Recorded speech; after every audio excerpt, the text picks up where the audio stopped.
Assalamualaikum warahmatullahi wabarakatuh. Kami dari kelompok 6 akan membawakan materi mengenai perencanaan strategis. Saya Novi Erawati akan menjelaskan mengenai pengertian dari perencanaan strategis. Perencanaan strategis sendiri adalah kegiatan manajemen organisasi yang digunakan untuk menetapkan prioritas, menfokuskan energi dan sumber daya, memperkuat kinerja operasional. Perencanaan strategis memastikan bahwa karyawan dan pemangku kepentingan lainnya bekerja menuju tujuan bersama dan menetapkan kesepakatan tentang hasil yang diinginkan serta menyesuaikan arahan organisasi saat terjadi perubahan. Ini adalah suatu upaya kedisiplinan yang menghasilkan keputusan dan tindakan mendasar untuk membentuk organisasi tersebut, mengetahui tentang siapa yang dilayani, apa yang dilakukan organisasi tersebut, dan mengapa harus melakukan hal tersebut. Perencanaan strategis yang efektif tidak hanya mengartikulasikan kemana suatu organisasi berjalan dan tindakan yang diperlukan untuk membuat suatu kemajuan, tetapi juga bagaimana ia akan tahu jika ia akan terus-menerus berhasil. Kemudian konsep perencanaan strategis. Perencanaan strategis terkait dengan masa depan dan mencakup beberapa tingkat kegagalan. Beberapa organisasi membutuhkan perencanaan untuk beberapa tahun ke depan, namun di sisi lain membutuhkan perencanaan hanya untuk waktu singkat. Hal ini didefinisikan sebagai penentu tujuan organisasi dan sumber daya apa yang akan digunakan untuk menangani tujuan organisasi, mengatur akuisisi, pemanfaatan, dan disposisi sumber daya.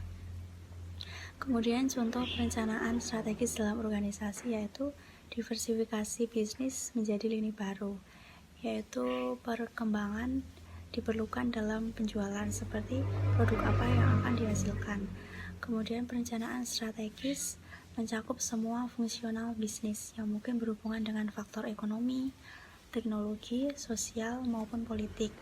Hal ini juga mengenai analisis faktor lingkungan, yaitu bagaimana organisasi berhubungan dengan faktor lingkungannya tersebut.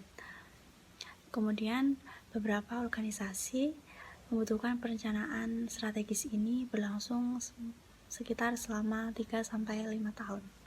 Saya Isma Aururonisa Ramadhani yang akan melanjutkan dengan membahas mengenai berbagai kelebihan dan kelemahan perencanaan strategik.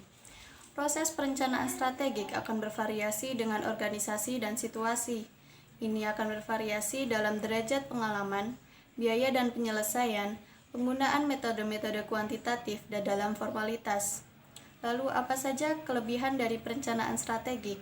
Yang pertama, perencanaan strategik memberikan pedoman yang konsisten bagi kegiatan-kegiatan organisasi. Dengan mempergunakan perencanaan strategik, para manajer akan memberikan kepada organisasi tujuan yang dirumuskan secara jelas dan metode bagi pencapaian tujuan tersebut. Jadi, organisasi mempunyai sasaran dan pengarahan yang jelas.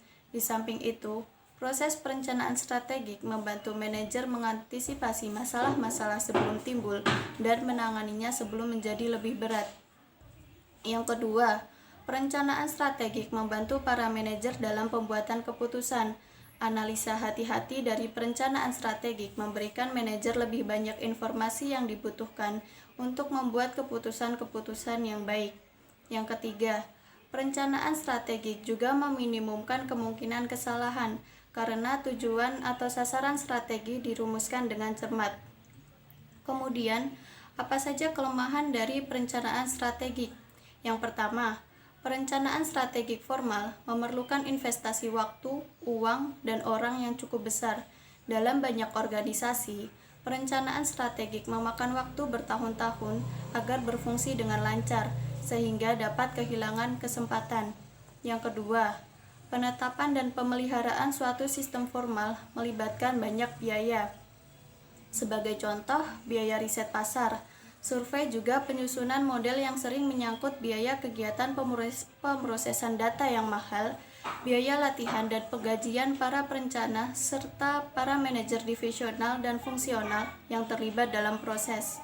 Yang terakhir, perencanaan strategi kadang membatasi organisasi hanya terdapat pilihan yang paling rasional dan bebas resiko. Para manajer belajar untuk mengembangkan hanya terhadap strategi dan tujuan yang dapat lolos dari analisa terperinci suatu proses perencanaan. Assalamualaikum warahmatullahi wabarakatuh. Perkenalkan, nama saya Syafia Alfi Maulidia Arma, NPM 1910103057, ingin melanjutkan pembahasan mengenai perencanaan strategis. Mengenai hambatan-hambatan perencanaan efektif, ada dua jenis hambatan pengembangan rencana efektif. Yang pertama adalah penolakan internal para perencana terhadap penetapan-penetapan tujuan dan pembuatan rencana untuk mencapainya. Dan yang kedua adalah hambatan yang berada di luar perencanaan, yaitu keengganan umum para anggota organisasi untuk menerima perencanaan dan rencana-rencana karena perubahan-perubahan yang ditimbulkannya. Dan sendiri terlahir karena beberapa alasan. Salah satu di antaranya yaitu ketidakmampuan pemimpin dalam menetapkan tujuan dan membuat rencana bagi organisasi atau kelompok. Ketidakmampuan tersebut terlahir karena beberapa alasan, di antaranya yaitu kurangnya pengetahuan pemimpin tentang organisasi, kurangnya pengetahuan pemimpin tentang lingkungan, ketidakmampuan melakukan peramalan secara efektif, kesulitan perencanaan operasi-operasi yang tidak berulang, biaya dalam menetapkan tujuan, dan ketakutan pemimpin akan kegagalan. Kurangnya percaya diri pada diri pemimpin juga menjadi alasan mengapa hambatan dapat terlahir dan menyebabkan perencanaan efektif tidak berjalan sesuai dengan rencana. Sekian dari kelompok kami. Terima kasih. Wassalamualaikum warahmatullahi wabarakatuh.